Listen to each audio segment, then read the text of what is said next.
In the year that King Uzziah died, I saw the Lord high and exalted, seated on a throne, and the train of his robe filled the temple. Above him were seraphim, each with 6 wings. With 2 wings they covered their faces, with 2 they covered their feet, and with 2 they were flying. And they were calling out to one another, "Holy, holy, holy is the Lord Almighty. The whole earth is full of his glory." At the sound of their voices, the doorposts and thresholds shook, and the temple was filled with smoke. "Woe to me," I cried. "I'm ruined from a man of unclean lips, and I live among a people of unclean lips, and my eyes have seen the King, the Lord Almighty." Then one of the seraphim flew to me with a live coal in his hand, which he'd taken with tongs from the altar. With it he touched my mouth and said, "See, this has touched your lips. Your guilt is taken away, and your sin atoned for." Then I heard the voice of the Lord saying, "Whom shall I send? And who will go for us?" And I said, "Here am I, send me."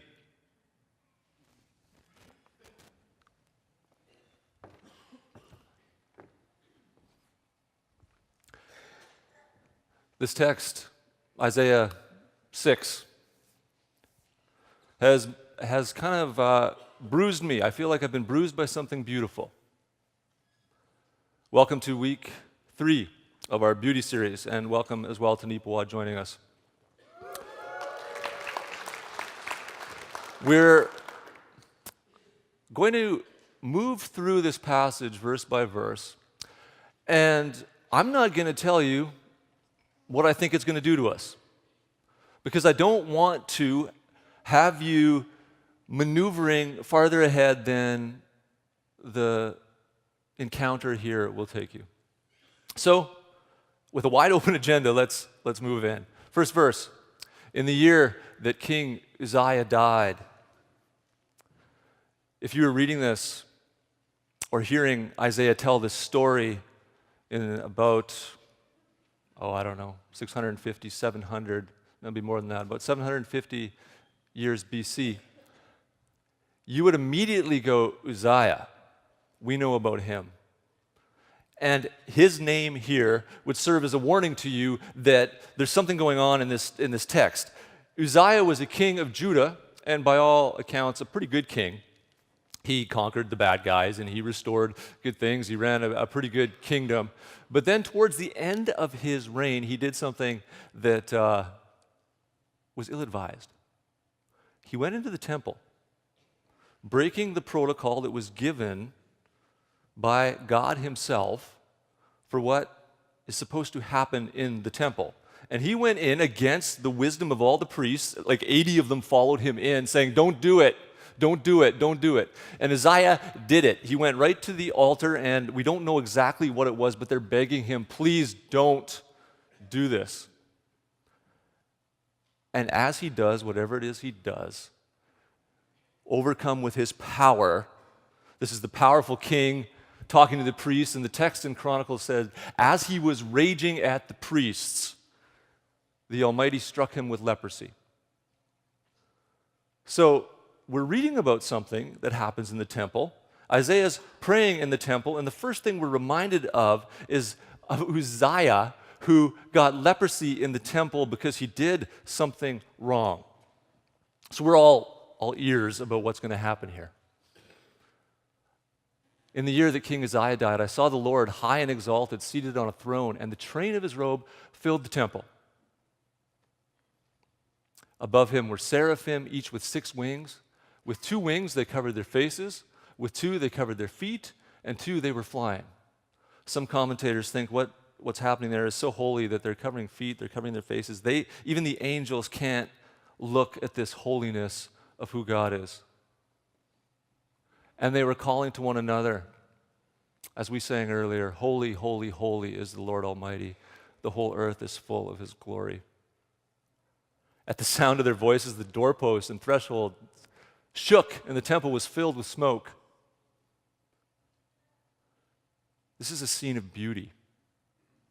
But we're going to understand today that beauty is not the same as cuteness or attractiveness.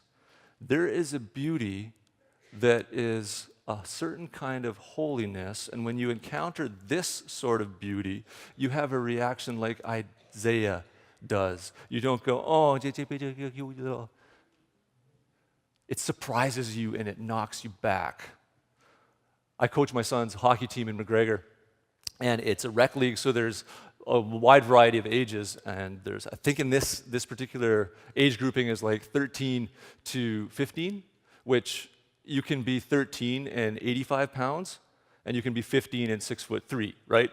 210. So we've got this whole variety of kids in this age group, and our goalie is a pretty big 13. I'd say he's like maybe 150, 160 pounds, pretty big for a 13-year-old, probably 5'8", 5'9" kind of thing. And somebody on the other team is coming around the corner, skating in on him, and it's just this little guy. And the whole arena and our bench and our goalie as well are like, oh, look at this cute little fella. He's coming around, and so we're sort of taking him, and this is a sweet little scene. We're going to talk about this cute little guy who's working so hard to be with the big kids. And he comes around the corner, and then suddenly he looks like Nikolai Ehlers on the Jets. He leans on his stick. I'm like, I don't think, he's 70 pounds. How is he leaning on his stick? And it flexes. You've seen slow motion replays where a stick will flex and then it snaps. And he puts this bullet over our goalie's shoulder into the corner, and our goalie doesn't move. None of us move. We're just like, whoa, where did that come from? There's a beauty that we might come to, it's like, oh, and then it surprises us. And maybe some of us in our prayers have a little bit too much cuteness. And we can miss some of the strength that's there. And that strength is related to the level of hope you have in your life. And so I want us to look at Isaiah's reaction when he encounters this holiness. This is not, oh, wow, how cute. Something very different happens. Let's go back to that verse. Woe to me, I cried, I'm ruined. Other versions of this that make it more English, basically are like, I'm toast. There's nothing I can say here. There's nothing I can do here. I don't have any frame of reference for this at all. I'm woefully inadequate. Plus, I've said some things, I have unclean lips, I've said some things I should not say, and I've been around some people who've said some things they should not say. I've said some things and I've heard some things that I should not say. This makes me think Isaiah's lived a pretty clean life. If I'm suddenly encountering holiness, I'm probably not going, oh, wow, I've said some bad things and I've heard some bad things. I'm probably going a little deeper into some of the sins I've had, right? There's maybe some anger, there's some cheating, there's some addiction, there's that. I'm not necessarily going, oh yeah, right, I said some stuff, and I've heard some stuff. But the relative niceness of his sinfulness doesn't save him from being like, oh no, I'm ruined. Now, I want you to see how different this is from something that we're tempted to do. And to do this, I'm going to pick on one of the most beloved songs of all time at Prairie Alliance Church. So it's very important that you understand what I'm saying and what I'm not saying so that our email servers don't break down with people saying, I love that song though. Did this once with the song, I Come to the Garden Alone where the dew is still on the roses. And all I said was it can give you a sense that Christianity is just about you and Jesus and have you forget about the community around you. And I didn't go over so good. So having not learned my lesson, let's talk about Good, Good Father. Oh. Plant to Protect has like some tomatoes left over from the snack you could throw. So, to call God Father, who gives us permission to do that? Jesus. So I'm not arguing with him. It's very good to call God Father, and he is a good, good Father. And so much of that is about correcting for us who we would see God as otherwise. And many of us have this real deep felt need to have the word Father corrected and saved.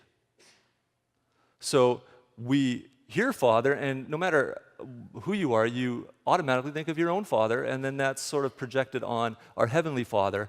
And so we have to distinguish between those and find where there's continuity with those. Our earthly dad is different than our heavenly dad. Our heavenly dad is different than our earthly dad. This is all helpful. This is all good. This is actually what Jesus gives us to correct some of our thinking about God. But the words like Father that are given to us to correct how we think about God are only helpful until they need correcting themselves. And it's important to see here that it doesn't seem like it occurs to Isaiah to go, Papa. For those of you who've read or seen The Shack. He's not breaking out in Good, Good Father. He's going, ah! Which would be a terrible worship song, actually, although Fretz could probably pull it off. So we've got this encounter with the holy that doesn't turn into or isn't at risk at all of being turned into cute sentimentality. So some of us need the word Father to correct a wrong view of God as impersonal force who doesn't care about me. But some of us need that screech, that woe is me, to remind us of something that we've lost as we live in the language of Father. Because you see, all of us at some point, every single one of us at some point, becomes more powerful and more competent than our fathers. This just happens. Not taking shots at my dad, not taking shots at my grandpa any more than your dad or your grandpa or you. The clock is ticking on me when Soren at 13 becomes more competent, strong, and powerful than I am. And the protective umbrella that I place over him as his father is going to increasingly have holes in it. And he will feel like he's increasingly alone. I remember when I could see it happening with my grandpa and my dad. So grandpa was short. Might surprise you because everyone in my family seems to be tall, except grandpa was like there. But like, and again, surprising, built like this. And years on the farm before hydraulics, pulling levers and spinning wrenches, and like, he looked like Popeye. I always teased him. And when he was 58, 59, probably around there, he was helping us move. So I'd have been maybe 6 or 7. And I remember my dad and my grandpa, two very different moving strategies. For my dad, moving is like chess. You plan 15 moves ahead and you angle the couch like this and that kind of thing, and it gets down the stairs and makes it there. My grandpa, it's more like we're storming the gates of the castle. And so you grab the couch and you just get enough momentum, and there's no hallway, there's no door frame, there's nothing that will stand in our way. And he could pull it off because he was a little bull, and he just grabbed. And I remember going, boy, can this guy get stuff done, and he's strong as an ox. Like, he'd get impatient with us moving the freezer. So he'd just do it himself, right? This kind of thing. About 15 years later, 17 years later, we went ice fishing. The three of us, Grandpa, Dad, and me. Only time I've ever gone ice fishing. And I'm not feeling sorry for myself. And the part I remember is Dad walking so fast. And me like trying to keep up with him, and poor Grandpa just miles behind. Just kind of trying to find his way through the snowdrifts, breathing heavy, and my dad's eyes going, I actually tapped Dad on the shoulder. I'm like, hey, slow down, you're Dad. And it was like, it had snuck up on him. That the dad who used to be so strong and so competent and able to protect wasn't that anymore. And so the Father word for God can break down when it comes to the power that protects you. And to the extent that you feel worried about tomorrow and you're a Christian is the extent you need the woe is me side to understand that He is strong and He is capable and He does not need to be helped along and He does not age and His protective umbrella over you will never disappear. Now, the Father image is helpful because it reminds you that He's good and He is protective. But we can get to a place where we get so worried. And if you're a Christian and you're worried, your vision of what the Father is incomplete. And this text reminds us that He's not a cute, cute grandpa. When we sing good, good Father. We're not singing cute, cute grandpa. We remember that the smoke fills the temple, and even the angels are scared to look. And all of this power and all this majesty is aimed towards you in a certain way. And that comes next. Then one of the seraphim, so Isaiah's freaking out. One of the seraphim flew to me with a live coal in his hand that he'd taken with tongs from the altar. With it, he touched my mouth and said, "See, this has touched your lips. Your guilt is taken away and your sin atoned for." He's been forgiven. He's been purified. It's okay. His terror is gone. Then I heard the voice of the Lord saying, "Whom shall I send and who will go for us?" And I thought to myself, well, if we all pitch in, the work will get done. I should probably do my part. And I thought to myself, the kids are involved in a lot of extracurricular activities, and if it works out, I'll maybe. And I thought to myself, I need a little meat. No, he doesn't actually have that conversation with himself. In the immediacy of the moment, the question can hardly get out of God's mouth, and he says, "Here I am, send me." It comes that way out of him so quickly because he's had an experience that unless you have had the same experience, you're going to hesitate when God says, "Who's going to go for us?" Your response might be, "Her," or "How about him?" Unless you've gone through these 4 stages, we'll call them. First is the white-hot, beautiful terror of, woe is me. I'm standing here filthy and at your mercy, and I don't deserve to be here. Then comes the forgiveness, the white-hot, searing coal that burns all the impurities away from you. And then you realize, I'm still standing here, just less heavy. And then there's the ask, who's going to do this for us? And then me. If you're having trouble saying, "Here I am," can I suggest to you, you may not have the first 2. Because unless you have the woe is me, I am a sinner, I am broken, I am undone. And then the powerful feeling of forgiveness that comes by being transparent in front of God, you don't have the propulsion to move you into obedience and service. You have religion. And now we're back in grandfather territory. Instead of saying, "Who will go for us?" Grandpa's saying, "Come visit me, please." And you're saying, "Only when the guilt gets bad enough." And God says, "Who will go for us?" And we say, "Only when the guilt gets bad enough." And you've become religious because you've forgotten the woe is me. You've forgotten the cleansing. To help me remember this progression, it probably won't surprise you that I made up a word. But, it's okay with this because as I was reading about beauty, I was reading C.S. Lewis, and he talks about terror and beauty, and guess what he does? He takes those 2 words and he makes them one. So you have to remember, if you've been around for a while, that I'm the guy who took the membership class and a mission and gave you membersion. You forgot. And for months on end, we didn't have a connecting lunch, we had canunch. So incredibly permission-giving for me, and I'm sure for you, that none other than C.S. Lewis took terror and beauty and called it Taruti. And I'm not making that up. I actually think canunch is better. Now, he didn't have to do that. He could have just called it holiness. Terror and beauty, the edge of beauty that transforms you, and you can really only be transformed at something that's bigger than you, that you can't control.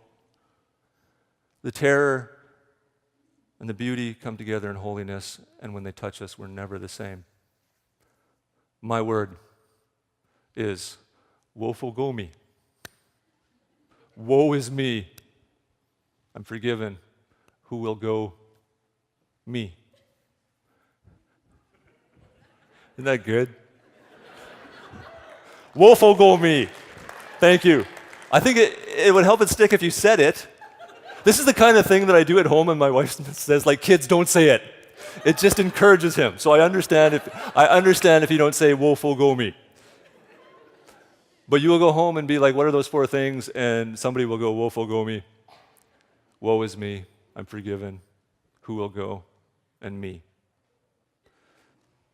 In your life, if you're struggling to go, you need to live in some of the woe and the beauty. And it was tempting for me to say, okay, now we need some practical tips on how to put yourself in a place where you're properly terrified by beauty of God, except that would be us controlling it. Yes? Domesticating it. And we need something holy and wild. So my prayer is that this terrorizing beauty just simply comes to you. There's more.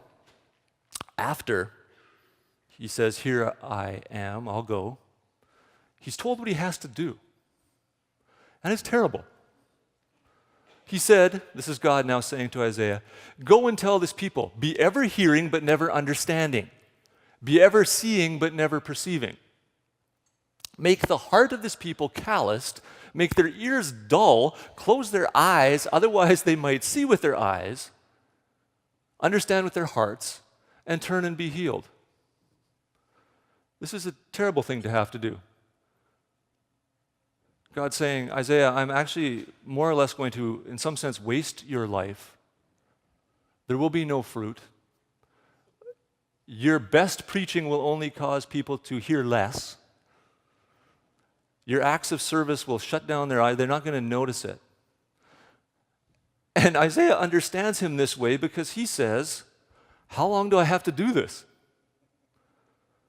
And God says, pretty long. Until the cities lie ruined and without inhabitant, until the houses are left deserted and the fields ruined and ravaged, until the Lord has sent everyone far away and the land is utterly forsaken. And though a tenth remains in the land, it will again be laid waste. But as the terebinth and oak leave stumps when they're cut down, so the holy seed will be a stump in the land. You have to preach this way. You have to do this, Isaiah, till there's nothing left but stumps. This is terribly disheartening for a prophet in the temple praying who gets the vision of God, and now he's go and do this stuff that is going to be tremendously useless. So you'll get to a point in your life and you'll look back and you'll go, if I were to use organic imagery to describe my life, I would not be talking about a tree planted by streams of water, people in its shade. I would actually be talking about a stump. Most of what I tried to do in my life didn't actually work. There were branches that were just broken off that I couldn't control. My life looks like a stump. This is Isaiah's destiny. But there's something hopeful that happens even there. Because the words seed and stump are in the same word, same verse here. You don't often see those. Nobody gathers around a stump and goes, I wonder what this will turn into someday. You don't get your kids around it and say, wait till this grows back. No, a stump is done. Except when you are the one whose presence fills the temple with smoke and who the angels can't look at. Look what happens. Look what we're told a few chapters later. A shoot will come up from the stump of Jesse, and his roots a branch will bear fruit. This stump, if you look at it long enough, is going to have a shoot come out. And the word branch is the same word as Nazareth, where Jesus of Nazareth is from. So Isaiah's useless preaching doesn't stop God's plans any more than your futile, frustrating life as it can be sometimes. Here's the second gift in this text, and it kind of surprises me. This frees you from the burden what I'll call causality. That if I do this, then and only then can God do this. It's simply not true. It doesn't need you, and that's beautiful. Because if he needs you, then you can get really scared. Wonder if you're doing it right. But this is the God who can take a stump and out of that stump bring the most beautiful thing. We try too hard to put God on a leash that we can control, that we can jerk this way, and maybe on some days we take him to an off-leash area and really sing loud. That is not a domesticated God. He is a God who is so overwhelmingly beautiful that he will have his way in the universe no matter what you or anybody else does. And you don't need a God that you can control. You don't need a cute little grandpa. You need to be caught up in the overwhelming, terrifying beauty of a hurricane. Of a God who decides that on this day I shall split the sea, and then on this day I shall give a king leprosy, and then on this day I shall turn water into wine, and on this day I shall make the blind see, and on this day I will walk on water, and on this day when I finally have had enough, I will tell the sea and the wind and the rain to shut up. And then what I will do is I will kick open the grave and walk out into a garden. And I will take every desert and I will turn it into a garden. There is a beauty that you can get caught up in that overwhelms you, that will have its way in the universe. His terrifying beauty is your hope. It means that you're loved, but not needed.